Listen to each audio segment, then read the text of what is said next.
Selamat datang di channel Pemuja Malam. Jangan lupa like, share, and subscribe ya. Terima kasih.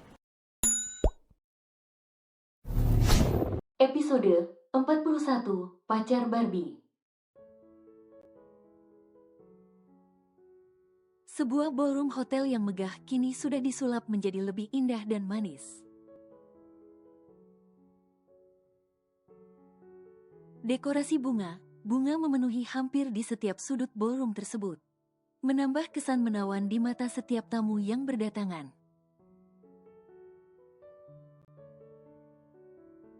Para tamu tampak sudah berdatangan. Tamu itu terdiri atas berbagai macam profesi dari dokter, pengusaha, kalangan pejabat, dan lainnya. Mereka semua tampak menikmati jamuan maupun hiburan yang disajikan di pesta pernikahan tersebut. Wih, pestanya bener keren. Aku sampai tidak bisa berwot melihatnya. Puji salah seorang karyawan kantor Madava yang baru saja datang. Mereka datang bergerombol agar tidak merasa canggung di tengah pesta orang kaya, pikir mereka. Bener, pestanya di Hotel Bintang 5. Tamunya pun pasti orang kaya semua. Presdir Angkasa Group pasti datang juga. Secara, kan Pak Madava itu salah satu CEO andalan mereka. Dedikasinya untuk perusahaan tuh udah nggak terhitung lagi, ucap salah satu dari mereka. Hei, lihat, itu pengantinnya. Semua karyawan yang datang pun mengalihkan pandangan ke arah podium. Di mana saat ini Raffi dan Yaya tengah berpose atas instruksi fotografer. Wah, cakep banget, ya. Keduanya cocok, seru karyawan wanita. Bener, tapi kok muka ceweknya kayak familiar gitu? Iya, kayak pernah lihat. Yang lain mengiyakan. Andrian yang juga ada di sana pun ikut memusatkan pandangan. Dahinya mengernyit karena merasakan hal yang sama. Andrian lantas mencari letak standing foto untuk melihat secara jelas wajah sang pengantin. Saat menemukannya, Andrian pun segera mendekat dan memusatkan pandangannya. Nafas Andrian tiba tercekat. Matanya terbelalak dan mulutnya menganga. Ia bahkan sampai mengucek matanya sampai beberapa kali untuk memastikan apa yang ia lihat saat ini. Ini tidak mungkin. Mana mungkin itu? Itu kayaknya mantan bini lu. Ya, Rian, iya, bener. Lihat namanya di bawah. Sela rekan kerja Andrian yang tadi menjemput dirinya. Ia jelas mengingatnya. Selain karena ia datang saat pernikahan Andrian dan Yaya.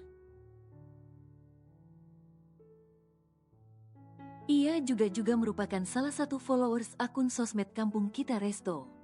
Jelas ia tahu siapa Rayana. Bahkan ia sampai begitu menyayangkan kebodohan Andrian yang mengkhianati Yaya demi Marisa yang ternyata hanya seorang wanita yang bergelar WC umum. Andrian pun membaca dengan seksama nama yang tertulis di bawahnya. Dunianya seakan berhenti berputar. Kakinya sontak mundur ke belakang. Tiba Andrian berkeringat dingin mengingat setiap kata penghinaan yang sudah ia lontarkan pada Raffi dan Yaya beberapa waktu lalu. Ketakutan semakin menjadi saat melihat pasangan pengantin itu turun dari atas podium. Hendak menyapa beberapa tamu yang ada di bawah sana. Takut keberadaannya diketahui keduanya yang justru bisa menjadi malapetaka. Sebab Raffi merupakan anak dari CEO di kantornya. Andrian pun segera membalikkan tubuhnya. Lalu dengan langkah panjang ia pun bergegas pergi dari sana. Aku harus segera pergi dari sini. Jangan sampai mereka melihat aku apalagi mengatakan kelakuanku pada Pak Dava. Bisa habis aku. Gumamnya dengan keringat dingin yang mulai mengalir di pelipisnya.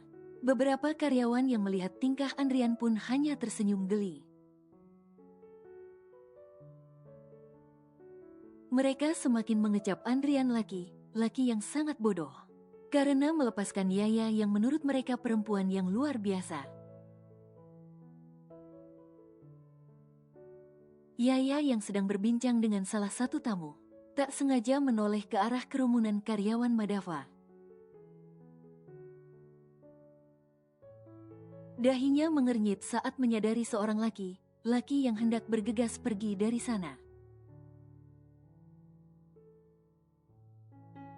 Bukannya itu Mas Rian, gumam Yaya pelan, kenapa dia justru hendak kabur? Ada apa? Tanya Raffi yang sedikit mendengar gumaman Yaya. Ah, nggak apa-apa kok. Yaya tersenyum. Ia tidak begitu memedulikan laki yang ia pikir Andrian itu. Kalaupun benar, ia hanya berharap Andrian tidak membuat onar di pestanya tersebut.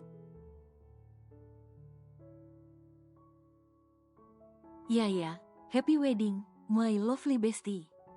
Senang sekali lihat kamu pakai gaun pengantin kayak gini. You are like a princess. Alifa langsung menubruk Yaya dan berseru girang. Ia yang sudah beberapa kali melihat kehancuran Yaya pasca kegagalan pernikahannya dulu. Jelas saja merasa bersuka cita melihat Yaya kembali berbahagia. Bahkan kebahagiaan di wajah Yaya begitu kentara. Tak ada raut segan ataupun tertekan. Sorot mata penuh kebahagiaan memancar begitu jelas membuat semua orang ikut merasa bahagia. Terima kasih, ya, Fa. Aku harap kau pun bisa segera menyusul, ucap Yaya. Gimana mau nyusul? Ya, pangeran berkuda putihnya nggak kunjung hadir. Bisa keburu perawan tua aku, sungut Alifa sambil mengerucutkan bibir. Kata siapa belum datang, tuh. Yaya menggestur ke salah satu meja yang tidak jauh dari tempat mereka berdiri. Alifa lantas menoleh. Di saat yang sama seorang laki tampan nan gagah yang Alifa juluki Hot Duda menoleh ke arahnya. Alifa langsung membuang muka, apalagi saat menyadari dengan siapa laki itu duduk. Udah deh, nggak usah mancing. Aku sadar diri, mustahil aku bisa bersamanya yang nyaris sempurna. Biar ku simpan rapat rasa ini seperti aku menyimpan kue nastar di kaleng kongguan. Ucap Alifa sok melankolis. Yaya nyaris tergelak kalau saja tidak sadar ia sedang di resepsi pernikahan dirinya dan Raffi.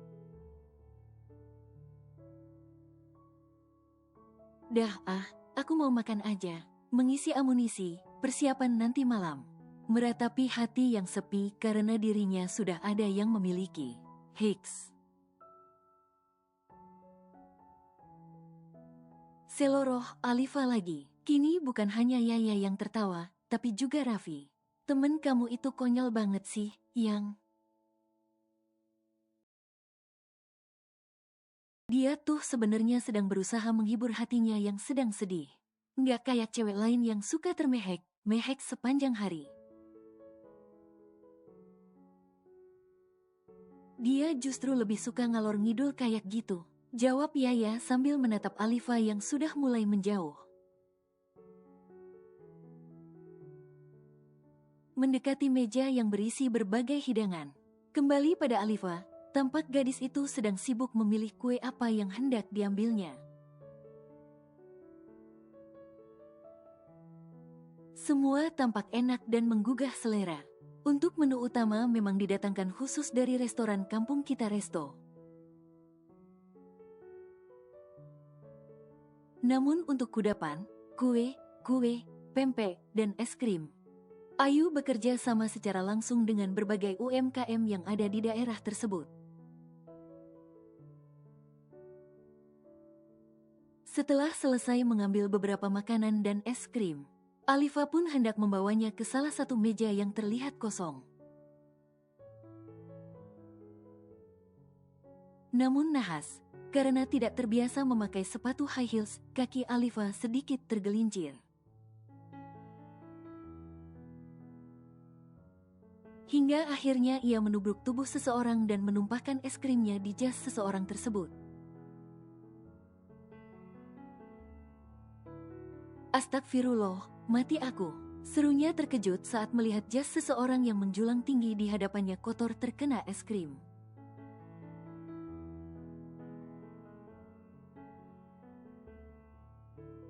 Keluar dari gedung hotel di mana resepsi pernikahan Yaya dan Raffi berlangsung, Andrian pun segera masuk ke salah satu taksi yang memang kerap standby di sekitar hotel.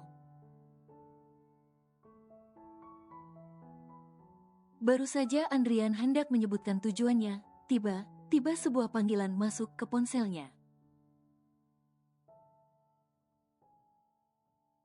Iem, kenapa telepon, tumben?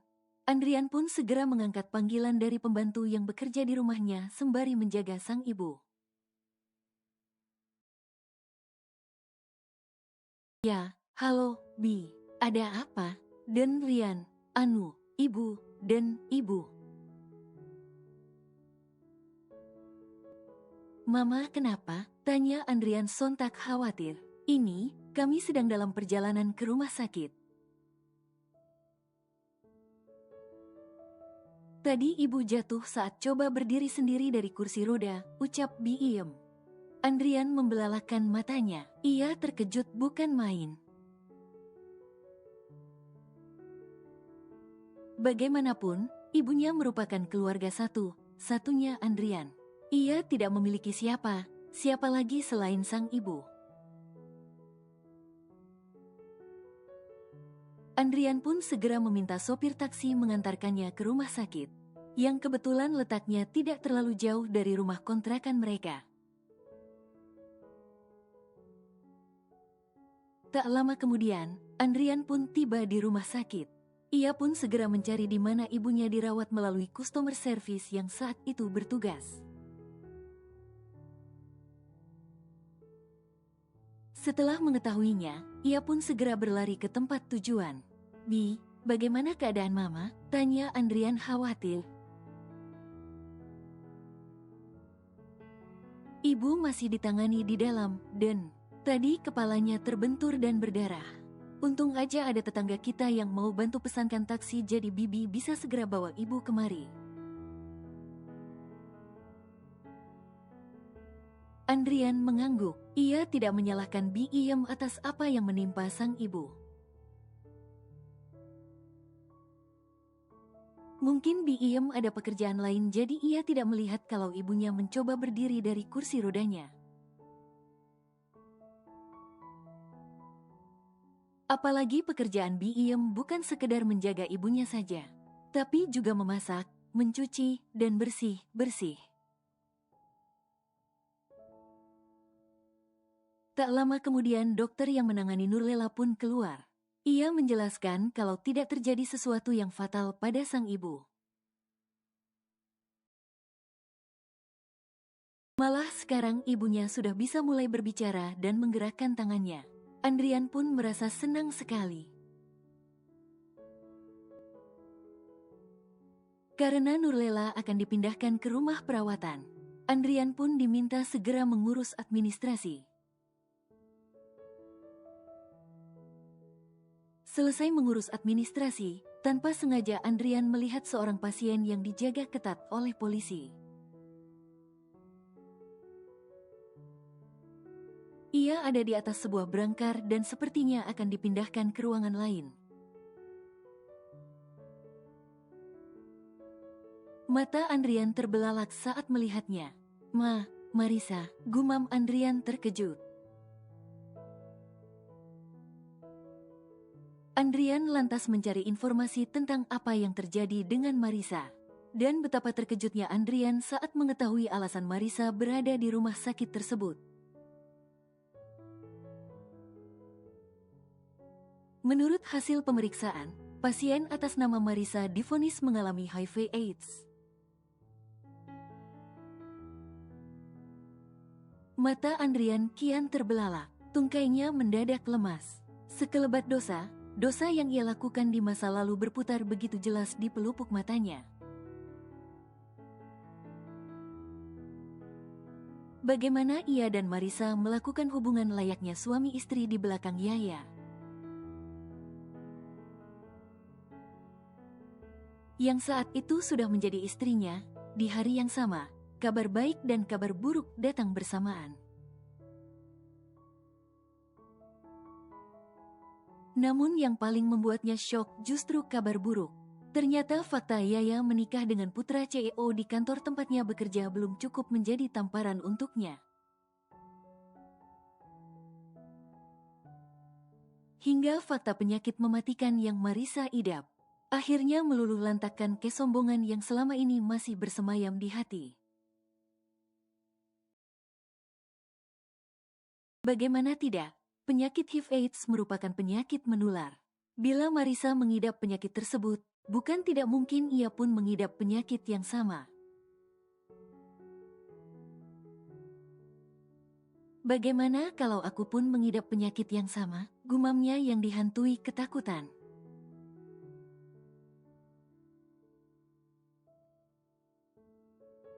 Astagfirullah, mati aku. Serunya terkejut saat melihat jas seseorang yang menjulang tinggi di hadapannya kotor terkena es krim.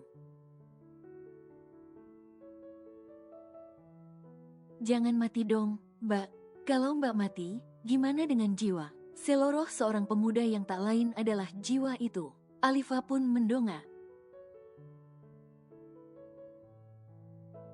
Alifa yang gemas pun langsung mencubit pipi jiwa membuat pemuda itu meringis kesakitan. Astaga, Mbak Al, belum udah KDRT, apalagi kalau jadi bini. Bini dari Hong Kong, siapa juga suka berondong kayak lu, sungut Alifa membuat jiwa terbahak. Siapa tahu, kan, Mbak, kan temen Mbak Yaya tuh, siapa tahu tipenya sama suka berondong. Enggak. Ya, aku tuh suka sama yang lebih dewasa, lebih macho dan hot tahu. Nggak suka sama yang kayak kamu gini, masih kinyis kayak Yupi. Astaga, masa cowok secakep dan sekeren aku disamain sama Yupi? Nggak ada yang lebih keren apa? Gulali, lollipop, gurau Alifa membuat jiwa memberengut masam. Asem banget lu, Mbak. Ini nih, gimana? Jasku kotor? Mana acara belum selesai? Masih ada sesi foto juga. Omel jiwa sambil menunjuk jasnya yang terkena es krim. Alifa hendak menggaruk kepalanya, kebiasaannya saat bingung. Namun saat ingat di kedua tangannya berisi es krim dan piring kue, Alifa pun mengurungkannya. Alifa lantas meletakkan kembali piring kue dan es krim ke atas meja. Lalu ia mendekati jiwa dan meminta ia melepaskan jasnya. Ya udah, lepasin aja dulu jasnya. Entar aku bersihin dulu, ucap Alifa. Mbak, entar basah gimana? Kagak, kalau basah tinggal aku gepit di ketiak, pasti kering deh. Seloroh Alifa membuat jiwa gemas dan mengacak rambut Alifa. Mbak ini udah dewasa, tapi kok gemesin sih? Ucap jiwa geli dengan tingkah sahabat kakaknya itu. Alifa mesem. Jiwa lantas menuruti perintah Alifa dan melepaskan serta memberikan jasnya. Alifa menerima jas itu dan membawanya berlalu dari sana. Tanpa mereka tahu, ada dua pasang mata yang menatap interaksi mereka kesal. Sayang, ayah mau ke belakang sebentar, ya, ucap seorang laki dewasa. Seorang gadis yang duduk dengannya pun mengangguk. Laki itu pun segera berlalu dengan wajah yang ditekuk. Alifa membawa jas jiwa ke kamar mandi, beserta hair dryer yang dipinjamnya dengan salah satu pegawai hotel. Dengan memberikan sedikit uang, ia pun berhasil meminjam hair dryer untuk mengeringkan jas jiwa tersebut. Alifa tersenyum dengan lega saat jas jiwa akhirnya bukan hanya bersih, tapi juga kering seperti sedia kala.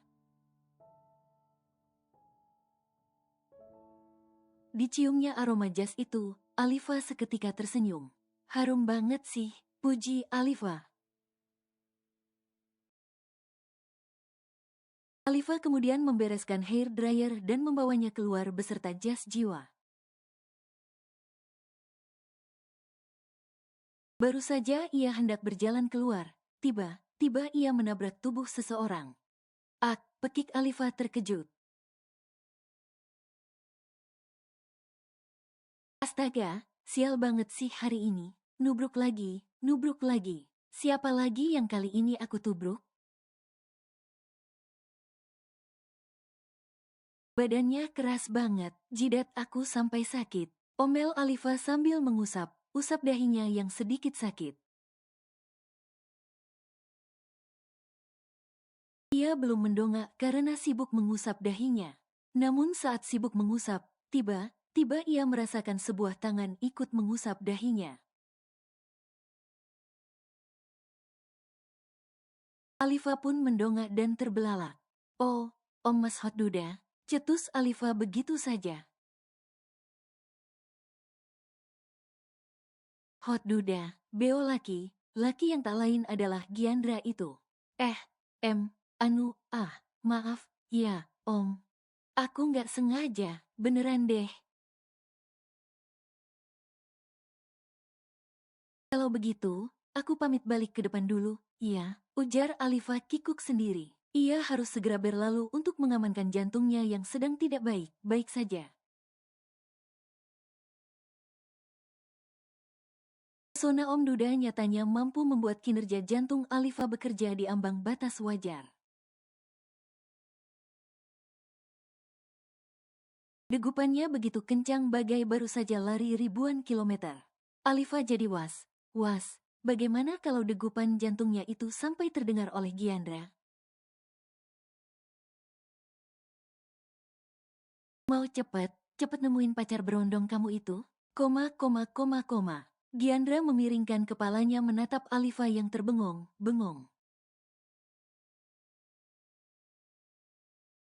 Pacar berondong? Siapa? Emang kapan aku punya pacar berondong? Perasaan aku belum punya pacar deh. Kenapa aku tiba ada pacar? Om, apa aku amnesia? Ya, kasihan sama pacar aku dong kalau tiba aku lupain. Tapi, aku kan sukanya sama tipe agak tua gitu. Kayak Om ini loh, dewasa, hot and cool.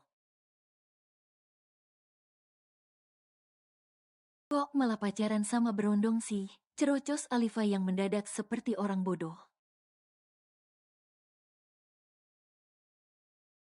Giandra setengah mati menahan tawanya yang hendak meledak. Secara usia memang Alifa terlihat dewasa, tapi ia kadang juga menggemaskan seperti anak-anak.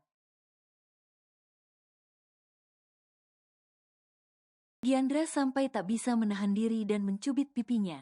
"Oh, Om, sakit tahu." Alifa cemberut.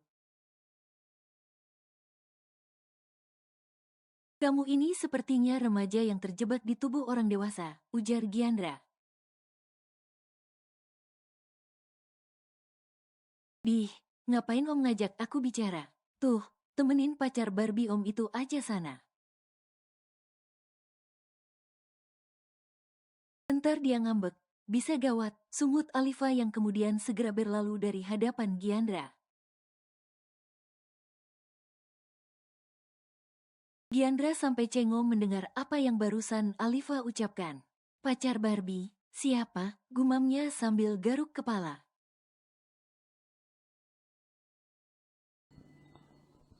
Bersambung.